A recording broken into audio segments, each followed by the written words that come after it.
Okay, so we're back for the second part of the justification lesson in PowerPoint. So remember, your very first step for the justification is to develop your 3-point thesis statement. So I've kind of given you this template. Blank should not do blank, or blank should do blank, whichever, because of A, B, and C. So let's see how that plays out when you actually put the words and information in there. So it's kind of sticking with the free community college idea that we've used in the other slideshows. We might say Kentucky should make community college free for all high school graduates. So that's the who should do it, the state of Kentucky. So that's the X.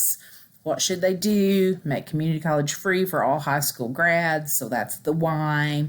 And then why are we going to do that? So we're going to get an A, B, and a C. So reason A, because it will increase the number of students in college.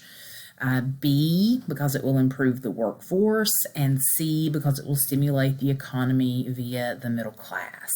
So I've got my who's going to do it, what are they going to do, and then I've got 3 reasons that are audience focused to back that up. So let's move on to the next slide. Here's another example. So Audubon Elementary School, students and teachers. So that's who's going to do it. What are they going to do? Plant a garden, because A, a garden would teach students to connect food with physical activity. B, because a garden would give students and teachers an opportunity for hands-on learning.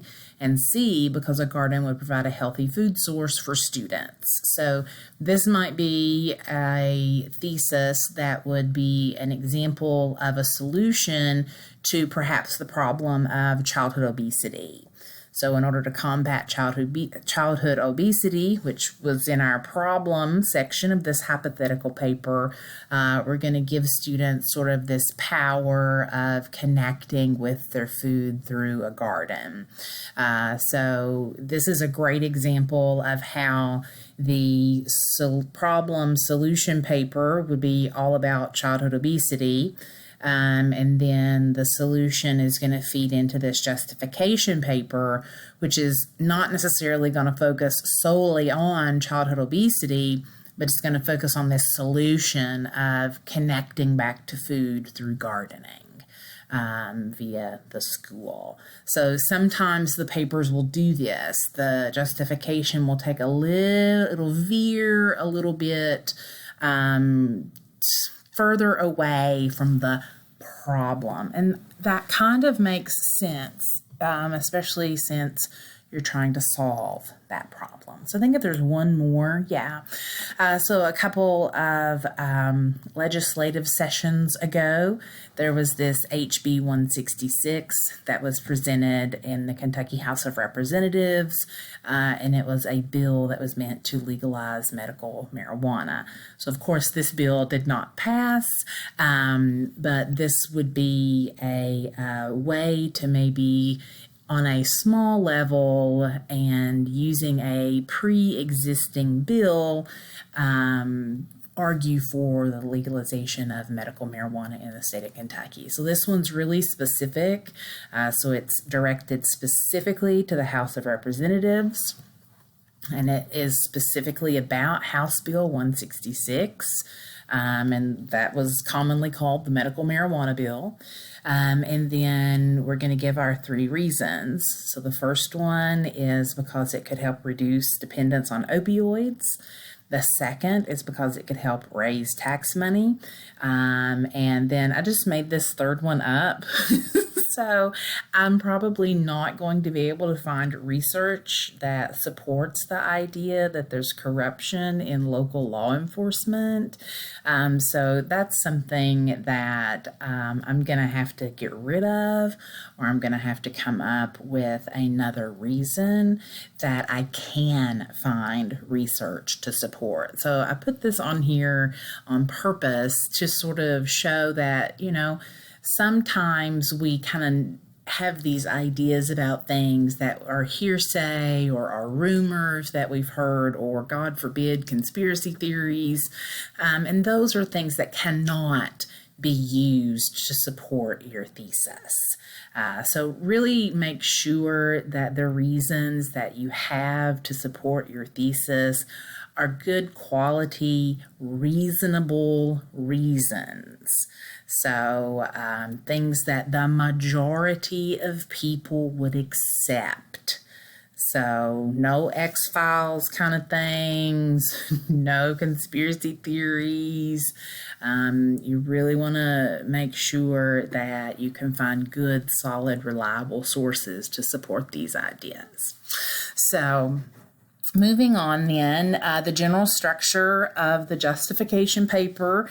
Of course, remember you're going to have, before all of this information, the problem solution paper. So you don't need an introduction to the justification paper. So open up that problem solution paper. It could be that you're going to need to do a little work at the end of that paper to transition into this thesis statement. Or it could be that you kind of already have a rough draft of your thesis statement there. So you can really pull that out and really kind of start playing with and revising that.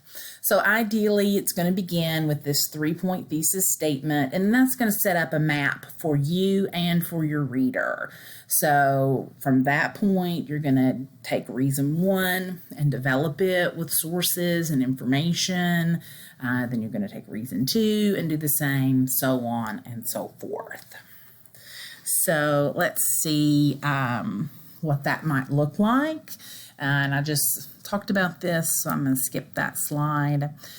So we're going to outline the justification here using this particular thesis statement. So the Davis County school system should strive to provide healthy lunches for all school children. That's the claim. And then here comes the reasons: because children need proper nutrition to learn, because some children do not eat healthy meals at home, and because doing so may increase test scores.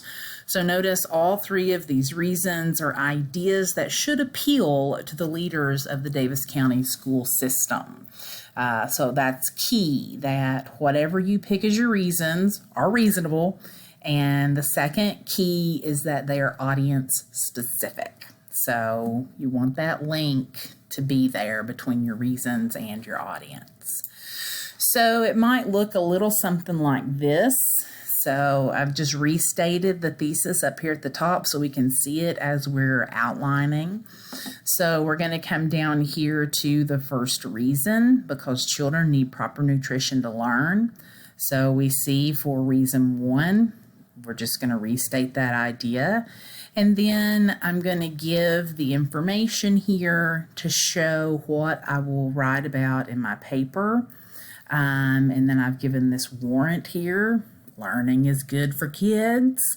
And then evidence as to why it's good for kids to learn. So remember, the warrants should be very broad. Even if your audience totally disagrees with your claim and your reason, they should agree with the warrant.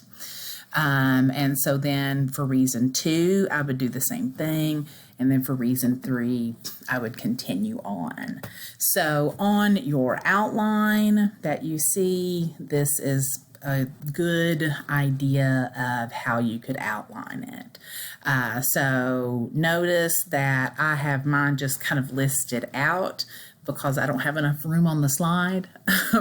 You would probably want to do bullets, define proper nutrition, then under that a bullet, personal experience, then another bullet, evidence from Williams, so that it would fit into that template that I've given you. So, and then again, you would do the same thing for reason 2 and for reason 3, so on and so forth. So this is kind of what we'll talk about a little bit during our teams meeting, is this claim type strategy assignment that I'm asking you to do. So if you could maybe preview that before our teams meeting, and if you could also kind of start thinking about who your audience is. I mean, ideally you already know that and you're like, oh, I already know that. But you might also want to think about, well, what is it that they value? what's important to them. And it's probably not going to be the same things that are important to you. So kind of just start brainstorming about those ideas. And then when we get together in the teams meeting, we can kind of talk about that. And we can talk about the claim type strategy. And I can answer specific questions that you have about transitioning into this second half of the research paper. So I hope this is helpful to you. And then just let me know whatever questions that you have.